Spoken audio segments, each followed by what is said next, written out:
Hello everyone, welcome back to Amy's Bookshelf. Today we're going to do the buzzword recommendations for January.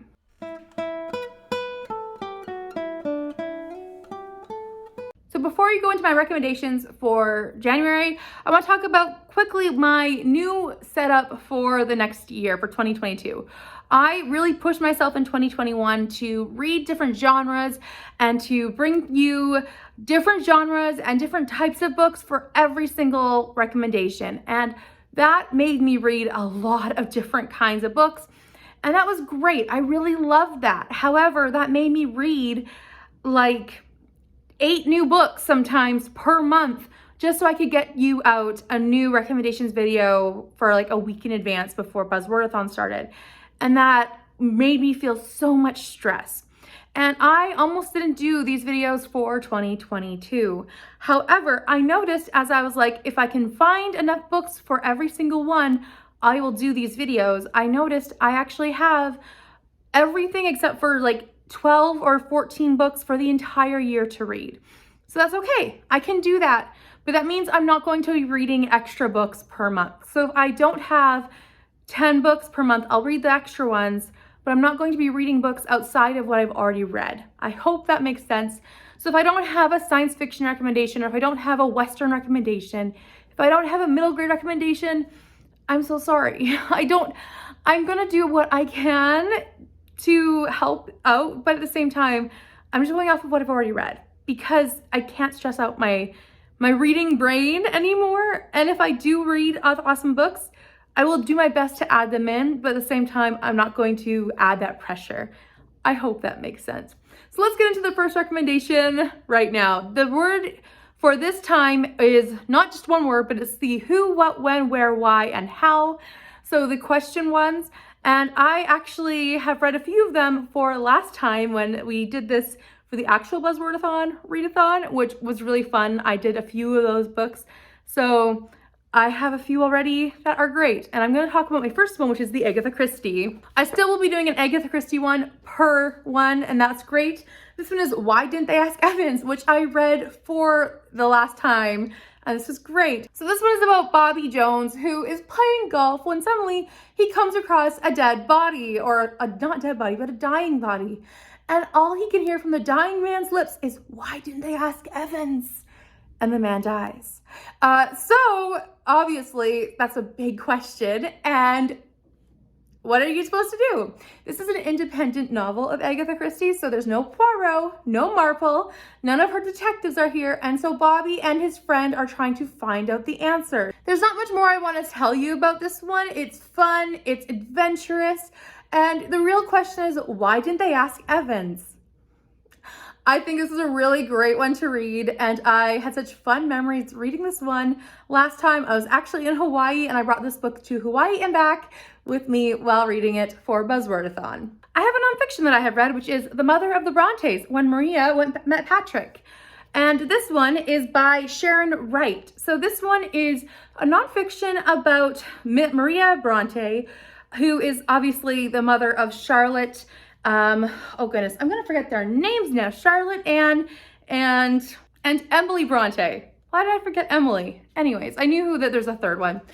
So this one follows their romance essentially, but it mostly follows Maria as she grows up and then as she goes on with her life before she meets Patrick, and then what happens when she does meet Patrick. It's very short, and it's an interesting story about women who were in that era right before the Victorian age, and this is kind of between Jane Austen era and the Victorian era. So if you're interested in that time period of history and you're interested in, literary figures, this might be a book for you. It's also that kind of tiny, so it's a good one.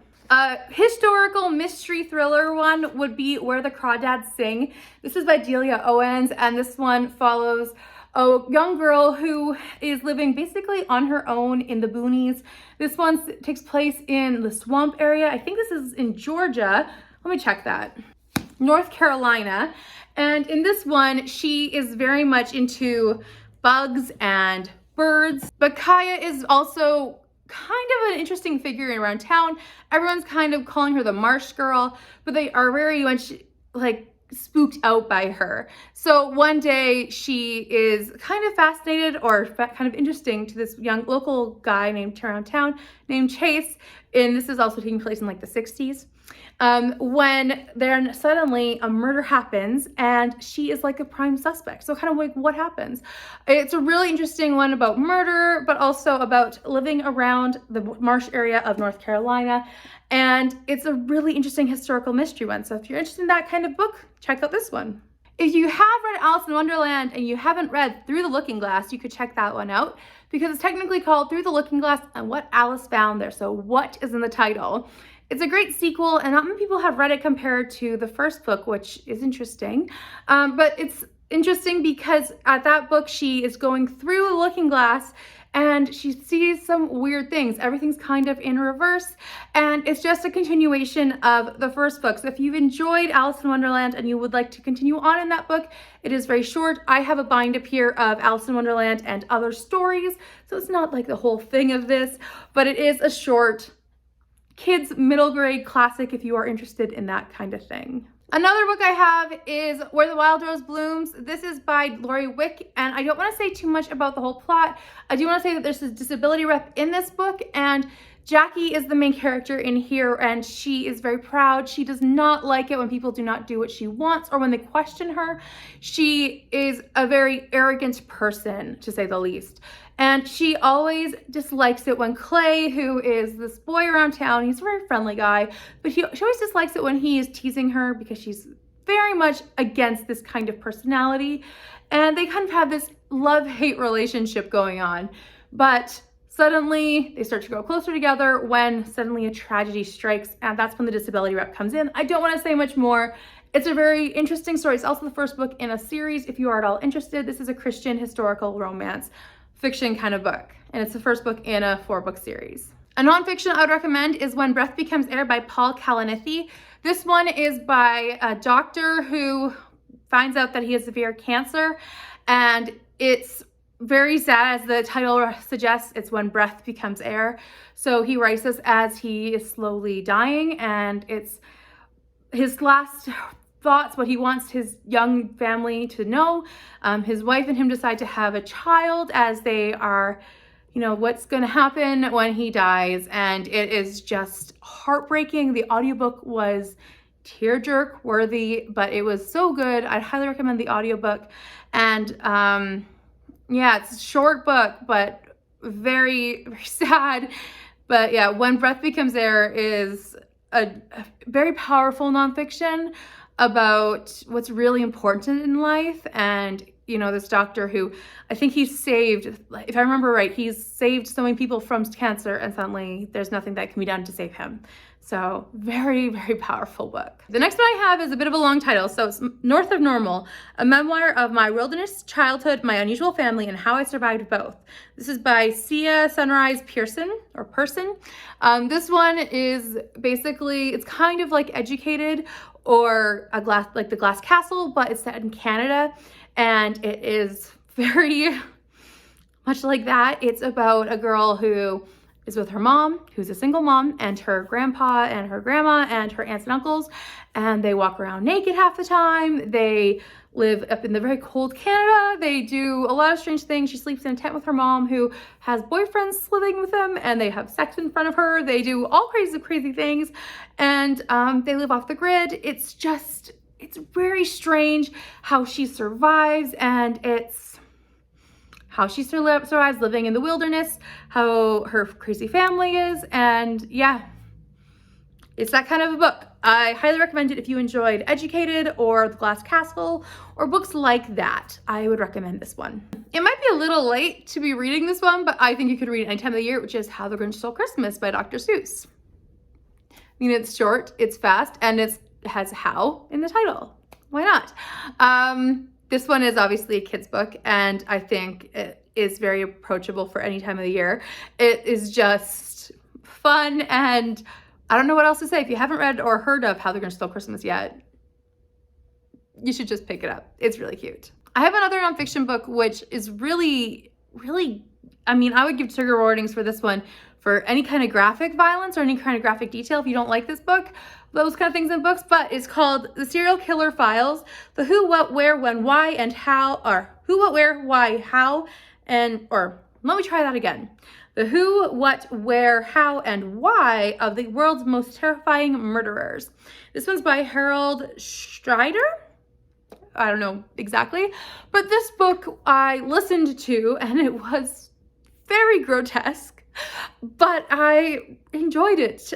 It goes through literally how a serial killer is deemed a serial killer, what kinds of different serial killers there are, what differentiates a serial killer. That's how you pronounce it, right? Anyways, it is very in-depth, very detailed, and yeah, it is just a wow kind of book.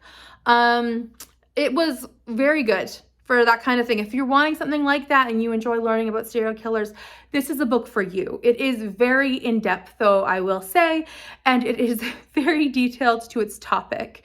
So if you do not like having details in front of you, it's not something like that. It talks about, like, for example, it does talk about cannibalism with serial killers. It talks about grotesque violence against women in serial killers. It talks about all those levels of things. So it is not something for the weak of heart or the faint of heart. So do not worry if it's not the book for you, but if it is something you're interested in, this might be something you want to pick up. It has all 6 words in the title. The last book I have to recommend for you is Little Fires Everywhere by Celestine.